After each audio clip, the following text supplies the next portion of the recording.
Imagine coming home to find your beloved cat missing, snatched by your HOA president over a petty rule. But what happens when the pet owner fights back with a jaw-dropping act of revenge, releasing rats into her pristine pool? Stick around for a wild tale of neighborhood drama, betrayal, and sweet, chaotic justice. If you love unhinged HOA stories and epic Karen takedowns, smash that like button, hit subscribe, and ring the bell so you don't miss a single crazy twist. Let's dive into this 5-chapter saga of pettiness and payback. The sun beat down on the manicured lawns of Willow Creek, a suburban enclave where every hedge was trimmed to perfection and every mailbox gleamed under the HOA's watchful eye. At the heart of this pristine neighborhood was 47-year-old Miranda Kessler, the HOA president whose reign was as ironclad as her perfectly styled bob. Miranda ruled with an unwavering commitment to the community's bylaws, her clipboard a scepter, her fines a guillotine. No infraction was too small: a slightly overgrown lawn, a misplaced trash can, or a car parked an inch too close to a neighbor's driveway. Her eagle eyes missed nothing, and her wrath was swift. But for 32-year-old Emily Harper, a graphic designer who'd moved into Willow Creek 6 months ago, Miranda's tyranny was about to become personal. Emily's world revolved around her tabby cat, Muffin, a fluffy bundle of affection who lounged on her porch daily, basking in the sun. Muffin was her companion through late-night design projects, her confidant during lonely evenings. But Muffin's porch naps violated HOA Rule 47B. No pets shall roam freely outside the owner's property. Emily had received 3 warning letters, each more threatening than the last, but she dismissed them as petty bureaucracy. Muffin wasn't roaming. He was napping on her own porch. Surely no one could be that absurd. She underestimated Miranda. One sweltering Tuesday afternoon, Emily returned from a client meeting to find her porch empty. Muffin's favorite cushion was askew, his water bowl untouched. Panic seized her as she searched the house, the yard, the street. Hours passed with no sign of him. Then a neighbor, a timid retiree named Carl, whispered that he'd seen Miranda scoop Muffin into a pet carrier and drive off. Emily's blood ran cold. She stormed to Miranda's colonial-style mansion at the cul-de-sac's end, its pristine white exterior mocking her fury. Miranda answered the door, cool as ever, and admitted to taking Muffin to the county shelter, citing repeated violations. It was for the community's good, she said, her smile sharp as a blade. Emily raced to the shelter, only to learn Muffin had been flagged as a stray and was scheduled for adoption, or worse, if unclaimed. The shelter's policy required a 72-hour hold, and Emily's pleas fell on deaf ears. She returned home heart heavy, her mind spiraling with rage. Miranda hadn't just taken her cat. She'd weaponized the HOA's rules to assert dominance. Emily wasn't one to back down. A seed of vengeance took root, dark and unrelenting. She remembered a college friend who worked at a pet store, mentioning a surplus of feeder rats, small, scrappy creatures no one wanted. An idea formed, as wild as it was reckless. Miranda's pride was her backyard oasis, a sparkling pool surrounded by imported palm trees, the centerpiece of her lavish HOA gatherings. Emily imagined that pristine water teeming with chaos. She spent the night researching, learning that rats could swim, survive, and scatter, turning Miranda's sanctuary into a nightmare. By dawn, her plan was set. She'd hit Miranda where it hurt most, her perfect image. All she needed was the means, and the pet store was her first stop. But as she drove, a flicker of doubt crept in. Was she going too far? The thought of Muffin, alone in a cage, snuffed out her hesitation. Miranda had started this war, and Emily was ready to escalate. Emily's plan required precision. She visited her friend at the pet store, a dingy strip mall shop smelling of cedar shavings and desperation. Her friend, Jake, didn't ask questions when she requested 24 feeder rats, though his raised eyebrow hinted at curiosity. The rats were cheap, squirming in a cardboard box as she loaded them into her car. She drove home, heart pounding, the box rattling faintly in the back seat. Willow Creek's quiet streets felt like a stage for her rebellion. She parked a block from Miranda's house, waiting for dusk when the neighborhood settled into its predictable calm. Miranda's backyard was her fortress, but Emily had scouted it during a previous HOA meeting. A low fence on the east side, hidden by overgrown shrubs, was her entry point. Under cover of twilight, she slipped through the gap, the box of rats tucked under her arm.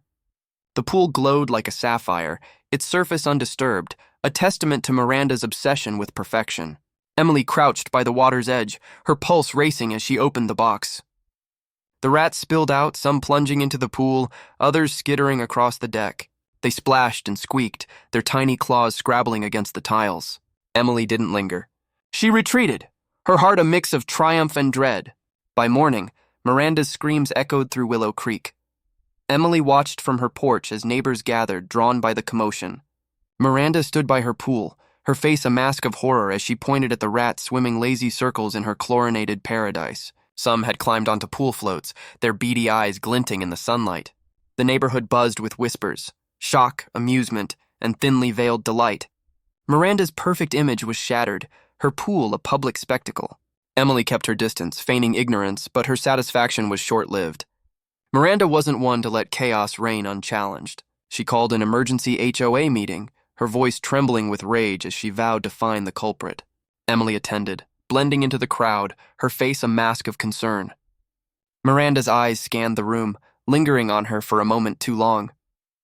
The HOA president announced a new rule: mandatory security cameras for all properties citing vandalism. Emily's stomach twisted. She hadn't anticipated this. Her victory felt precarious, the rats a bold move that might backfire. Worse, Muffin was still at the shelter and the 72-hour hold was ticking down. Emily drove to the shelter again, pleading with the staff, but bureaucratic red tape held firm. She needed proof of ownership, and her documents were incomplete. Desperation gnawed at her. She couldn't lose Muffin, not after everything. Back home, she noticed a new flyer on her door, a fine for an unapproved pet incident signed by Miranda. The HOA president was circling, her grip tightening. Emily's act of revenge had rattled Miranda, but it had also painted a target on her back. She needed to outsmart Miranda, not just outlast her. The rats were a start, but this war was far from over. Miranda's retaliation was swift and calculated. The security camera mandate passed unanimously at the HOA meeting, with neighbors too intimidated to oppose her. By week's end, cameras sprouted on every corner of Willow Creek, their red lights blinking like judgmental eyes. Emily felt the neighborhood closing in, her every move scrutinized. Miranda's pool had been drained, cleaned, and refilled, the rat incident reduced to a cautionary tale she spun to rally support. She framed it as an attack on the community's values, painting herself as a victim of anarchy. Emily, meanwhile, was consumed with rescuing Muffin. She spent hours gathering vet records and photos, anything to prove ownership. On the final day of the shelter's hold, she succeeded. Muffin was back in her arms, his soft purrs a balm to her frayed nerves. But the victory was bittersweet. Miranda's cameras were everywhere, and rumors swirled that she was reviewing footage, determined to pin the rat incident on someone. Emily's heart sank when Carl, the retiree, mentioned seeing a figure near Miranda's fence that night. He didn't name her, but his nervous glance said enough. Emily knew she had to act fast. She couldn't undo the rats, but she could muddy the waters. She spent nights researching HOA bylaws, discovering a loophole. Any new rule required a 30-day public comment period before enforcement. Miranda's camera mandate had been rushed through, violating protocol. Emily drafted an anonymous complaint, emailing it to the HOA board from a burner account. The complaint gained traction, with neighbors grumbling about privacy invasions. Miranda's authority wobbled, her meetings now filled with dissent. Emily watched from the sidelines, her anonymity intact, but the pressure was relentless. Miranda doubled down, hiring a private investigator to comb through footage and interview residents. Emily's porch became a battleground. Fines arrived daily for minor infractions. A weed in her garden, a slightly faded mailbox.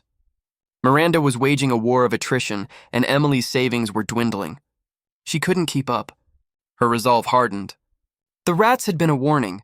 Now she needed something bigger, something that would expose Miranda's overreach to the entire neighborhood. She remembered a neighbor's offhand comment about Miranda's pool permits, rumors that her backyard renovations lacked proper approvals. Emily dug into public records, spending sleepless nights at her computer. The paper trail was thin, but it was there. Miranda's pool violated zoning laws. Emily had her weapon, but wielding it would mean going public, risking exposure. The cameras loomed, and Miranda's investigator was closing in. Time was running out. Emily's discovery about Miranda's pool was a ticking bomb, but deploying it required finesse. She couldn't just report the violation. Anonymity was her shield, and Miranda's investigator was relentless. The HOA president had turned Willow Creek into a surveillance state, with neighbors reporting each other's every move, eager to curry favor. Emily's fines piled up, each one a jab from Miranda, who seemed to sense her enemy's identity.